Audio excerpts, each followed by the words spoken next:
தமிழ்நாடு 5 வகையான நிலப்பகுதிகளை உள்ளடக்கிய இயற்கை வளம் செழிக்கும் ஒரு நிலப்பகுதி.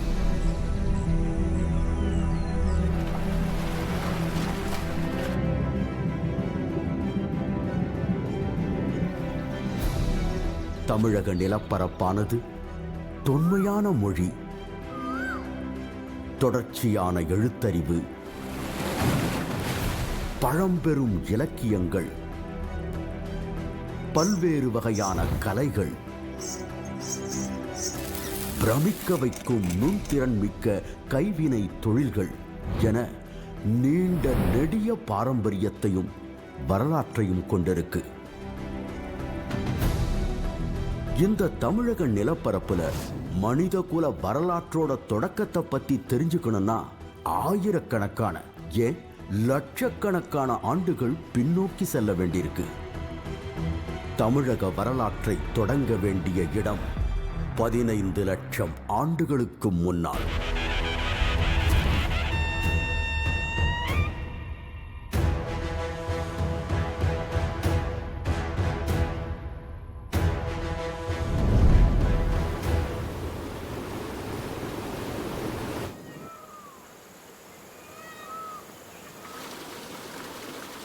கோர்த்தலியார் வேலி அப்படின்ற குறிப்பிடுகிற அந்த ஆற்று படுகைகளில் பல்வேறு இடங்களில் வந்து கற்கால மனிதர்கள் வாழ்ந்த தடயங்கள் கிடைத்திருக்கு.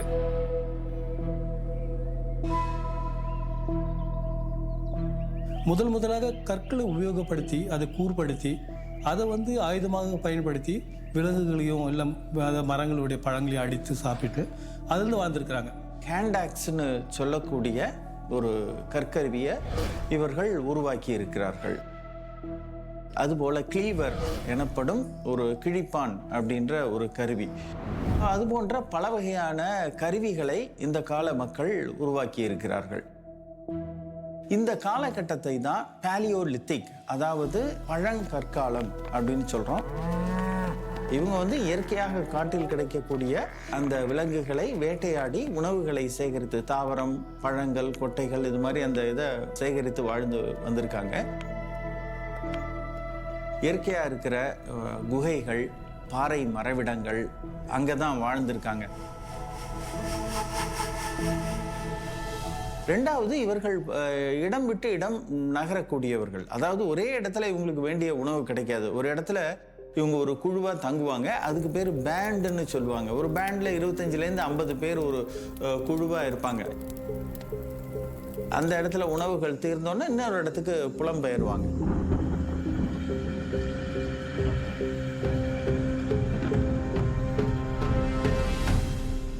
அதுக்கு அடுத்த காலகட்டங்கள் வந்து நுண்கருவிகளை உபயோகப்படுத்தி அவங்க வாழ்க்கை முறையை மாற்றியிருக்கிறாங்க. முக்கியமான ஒரு இது என்னன்னா, கருவிகளுடைய அளவு சிறியதாவது அந்த ஒரு மாற்றம் நடக்குது.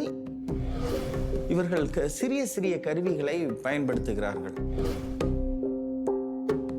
இந்த விலங்குகளை வந்து கீறி எடுக்கிறது, அது தோலை எடுத்து ஆடையை அணிவிக்கிறது, அதுக்கப்புறம் மீன்களை பிடிக்கிறது, அதுக்கப்புறம் அதையே வந்து ஒரு அரிவாள் மாதிரி செய்து தாவரங்களை அறிகிறது, இந்த மாதிரி வேலைகளெல்லாம் உபயோகப்படுத்திருக்காங்க. டெம்பரரியாக அங்கங்கே வாழற அந்த ஒரு இதுவும் நம்ம பார்க்குறோம். நுண்கற்காலமுடைய தடயங்கள் பல்வேறு இடங்கள் தமிழில் கிடைச்சாலும் அதிகமாக வந்து தேரி சைட் அந்த பகுதியில் பார்த்தீங்கன்னா பரவலாக வந்து அந்த இடங்களில் வந்து அந்த நுண்கற்கால மக்கள் வாழ்ந்ததுக்கான தடயங்கள் கிடைச்சிருக்கு.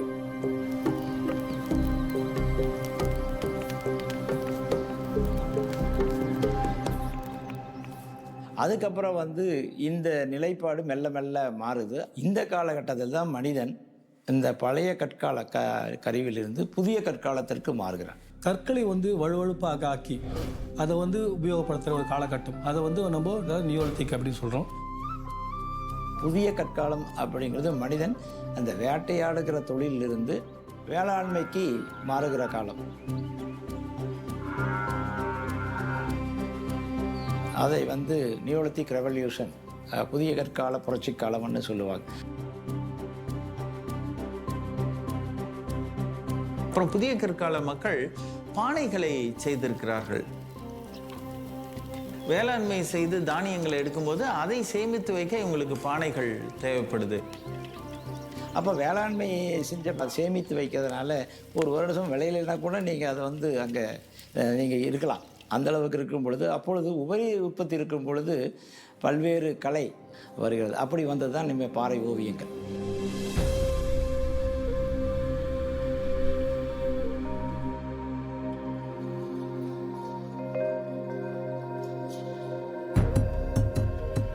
இரும்பு தாதுகளை கண்டறிந்து இரும்பு உருக்கி முதலாக இரும்பு உபயோகம் வந்த காலம் வந்து மனித வரலாற்றிலே ஒரு மிக முக்கியமான ஒரு காலகட்டமாக கருதப்படுகிறது.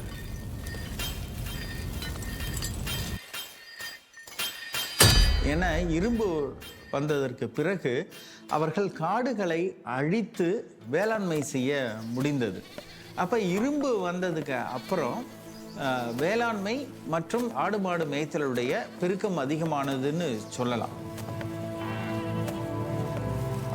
இவர்கள் வந்து பெரிய ஊர்களில் வாழ்ந்திருக்கிறார்கள். எளிமையான வீடுகள், அதாவது அழியக்கூடிய பொருள் களிமண் மரக்குச்சிகளை பயன்படுத்தி வீடுகள் கட்டி வாழ்ந்திருக்கிறார்கள். ஆனால் இறந்தவங்களுக்கு மட்டும் நிறைய மென்கர், குத்துக்கல், கற்பதுக்கை, ஸ்டோன் சர்க்கிள், கல்வட்டம், தாழின்னு பலவிதமான அந்த ஈம சின்னங்களை உருவாக்கி இருக்கிறார்கள்.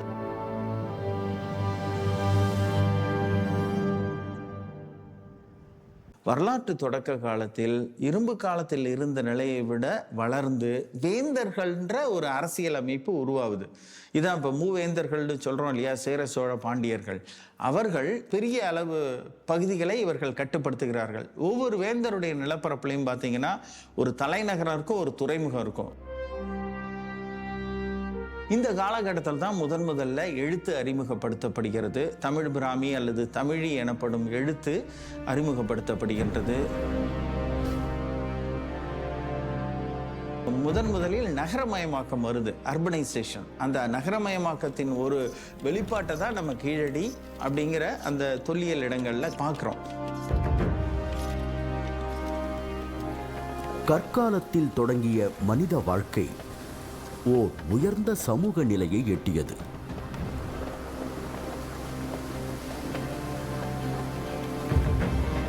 இந்த மனிதகுல வளர்ச்சிக்கு தமிழக நிலப்பரப்போட நீர்வளமும் ஒரு மிக முக்கியமான காரணம்.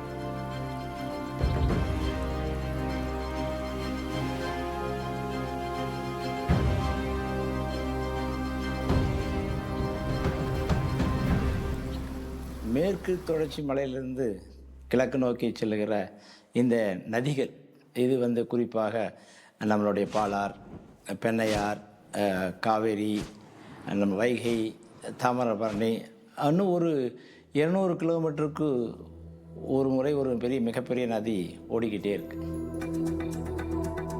இதில் குறிப்பாக வைகை ஆறு சங்க இலக்கியங்களால் புகழப்பட்ட ஆறுகளில் சிறப்புமிக்க ஒன்று.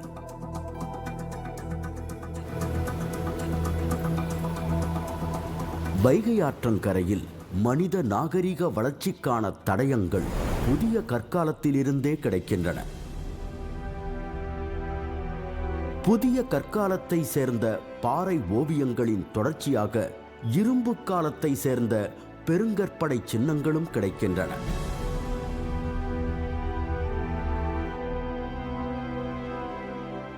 அதன் தொடர்ச்சியாக தொடக்க வரலாற்று காலத்தை சார்ந்த தமிழி எழுத்து பொறிக்கப்பட்ட நடுக்கற்களும் கிடைக்கின்றன. இந்த நடுக்கற்கள் இந்தியாவிலேயே தொன்மையானவை. நடுக்கற்கள் மட்டுமில்லாம தமிழி எழுத்து பொறிக்கப்பட்ட பாறை கல்வெட்டுகளும் ஏராளமாக கிடைக்கின்றன. இதில் குறிப்பாக 2300 ஆண்டுகளுக்கு முன்பே மதுரை பெயரானது மேட்டுப்பட்டி கல்வெட்டில் குறிப்பிடப்பட்டிருப்பதோடு அழகர்மலை கல்வெட்டிலும் குறிப்பிடப்பட்டிருக்கு.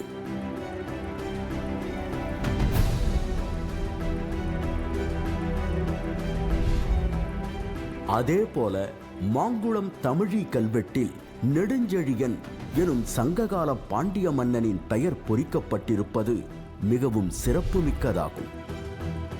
இவை எல்லாவற்றுக்கும் மேலாக உலக தமிழர்கள் அனைவரையும் பெருமை கொள்ள வைத்த ஒரு தொல்லியல் களமும் இந்த வைகை ஆற்றங்கரையில தான் இருக்கு. கீழடி. தொல்லியல் மற்றும் மரபு குறித்தான ஆர்வத்தை தமிழ்நாட்டில் புத்தாக்கம் பெறச் செய்த ஒற்றைச் சொல் கீழடி. ஒன்றிய அரசு தொல்லியல் துறையால் 3 கட்டங்களில் நடத்தப்பட்ட அகழாய்வுகளுக்கு பின் தமிழ்நாடு அரசு தொல்லியல் துறை 5 கட்டங்களில் விரிவாக நடத்திய தொல்லியல் அகழாய்வு முடிவுகளில் நகர நாகரிகத்திற்கான கூறுகளாக சொல்லப்படும் செங்கல் கட்டுமானங்கள், வணிகம், தொழில்நுட்பம், எழுத்தறிவு, மேம்பட்ட சமூக வாழ்க்கை போன்ற அனைத்து சான்றுகளும் கீழடியில் வெளிப்பட்டுள்ளன. இந்த தொல்லியல் சான்றுகள் 2600 ஆண்டுகளுக்கு முற்பட்டது என்பதை அறிவியல் அடிப்படையிலான காலக்கணிப்பு முடிவுகளும் உறுதி செய்கின்றன.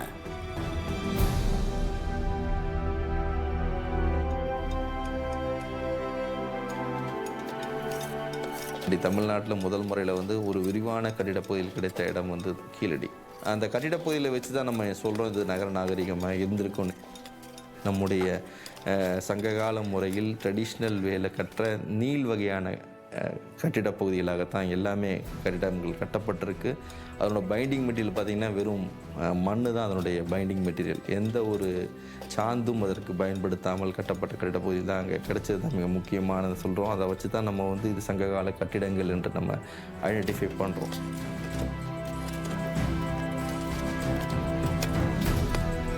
இது மட்டுமல்லாமல் இரும்பு பொருட்கள், விலை உயர்ந்த மணிகள், பல வகையான மட்கலன்கள், நெசவு தொழிலுக்கான தக்களிகள் என தொழில்கள் சார்ந்த சான்றுகள் கீழடியில் கிடைக்கின்றன. மேலும் அரிட்டைன், ரவுலட்டட் வேர் போன்ற அயலக பானை ஓடுகளும், ரோம் நாட்டு நாணயங்களும், கிமு 5ஆம் நூற்றாண்டைச் சார்ந்த கங்கை சமவெளி நாணயங்களும் கிடைக்கின்றன. குறிப்பாக வந்து மௌரியர் காலத்துக்கு முன்னால் இருந்து இந்த நாணயங்கள் இங்கே நம்ம கிடைக்கிறனால கண்டிப்பாக அந்த காலகட்டத்திலிருந்து அது தொடர்ந்து ஒரு வணிக நகரமாக செயல்பட்டிருக்கலாம் என்பதற்கான ஆதாரமாக தான் இங்கே நம்ம இந்த கீழடி நம்ம பார்க்குறோம். அதே போல குறியீடுகள் பொறித்த பானை ஓடுகளும், அதன் தொடர்ச்சியாக தமிழி எழுத்து பொறிக்கப்பட்ட பானை ஓடுகளும் கீழடியில் ஏராளமாக கிடைக்கின்றன. இதிலிருந்து ஒரு கீழடியில் நமக்கு என்ன தெரியுதுன்னா, ஒரு எழுத்தறிவு படைத்த ஒரு சமுதாயம் அங்கு வாழ்ந்திருக்க வேண்டும் என்பதற்கான ஒரு ஆதாரம் கிடைக்குது. பானை ஓடில் வந்து ஏதோ அரசனோ வேற யாரோ எழுதுவதற்கு எந்த ஒரு அவசியமும் இல்லை. தான் பயன்படுத்துகின்ற பெயரை எழுதி வைக்கின்ற ஒரு முறை தான் அந்த பானை ஓட்டில் இருந்து, அதே போல் குறியீடுகளும் தன்னுடைய தெரிந்த ஒரு குறியீடுகளை போட்டு வைக்கின்ற ஒரு முறை தான் அந்த இருந்திருக்கணும். இன்னைக்கு கூட நம்ம வந்து இந்த பாத்திரங்களில் எழுதுகிற பழக்கம் நம்மகிட்ட இருக்குது. அந்த முறை ஒரு தொடர்ச்சியான ஒரு முறையாக நாம் இங்கே தமிழ்நாட்டில் நம்ம பார்த்துட்ருக்கோம். அதை தவிர பார்த்தோம்னா விளையாட்டு பொருட்கள், பாஸ்ட் டைம்ஸ் தான் மிக முக்கியம். ஒரு நாகரிகத்தில் வந்து பாஸ்ட் டைம்ஸை வச்சு தான் பேஸ்ட் ஆன் த சிவிலைசேஷனை வந்து வேல்யூ பண்ணுவாங்க. கலித்தொகையில் பகடை விளையாட்டு மிக துல்லியமாக சித்தரிக்கப்படுகிறது. விளையாடும் பொழுது 10 என்ற எண் வரும்படியாக பகடை விளையாட்டு. அப்படி என்றால் அது ஒரு கனசதுர பகடையாகத்தான் இருக்க வேண்டும். கலித்தொகையில் பேசப்படுகிற பகடையும் கீழடியில் கிடைத்திருக்கக்கூடிய பகடையும் ஒன்றே. சங்க இலக்கியம் ஒரு புனைவு இலக்கியம் அல்ல. அதனுடைய நம்பகத்தன்மையை கீழடி நமக்கு எடுத்து உணர்த்தி இருக்கிறது. இன்னும் சொல்ல போனால் எனக்கு தெரிந்த வரையில் இந்தியாவில் இன்னொரு அகழ்வாய்வு தடமும் இன்னொரு இலக்கியமும் இவ்வளவு நெருக்கமாக நின்று கைகுலுக்கிக் கொண்டதே இல்லை.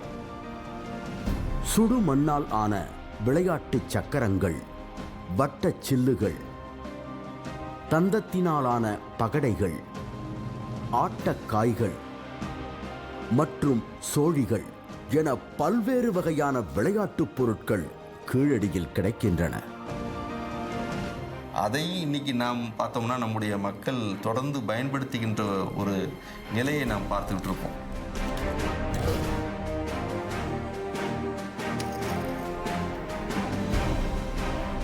தமிழகத்தில் தமிழகத்தினுடைய பண்பாட்டு மேன்மைக்கு காரணம் அதன் தொன்மை மட்டுமல்ல, அதன் தொடர்ச்சியும் கூட.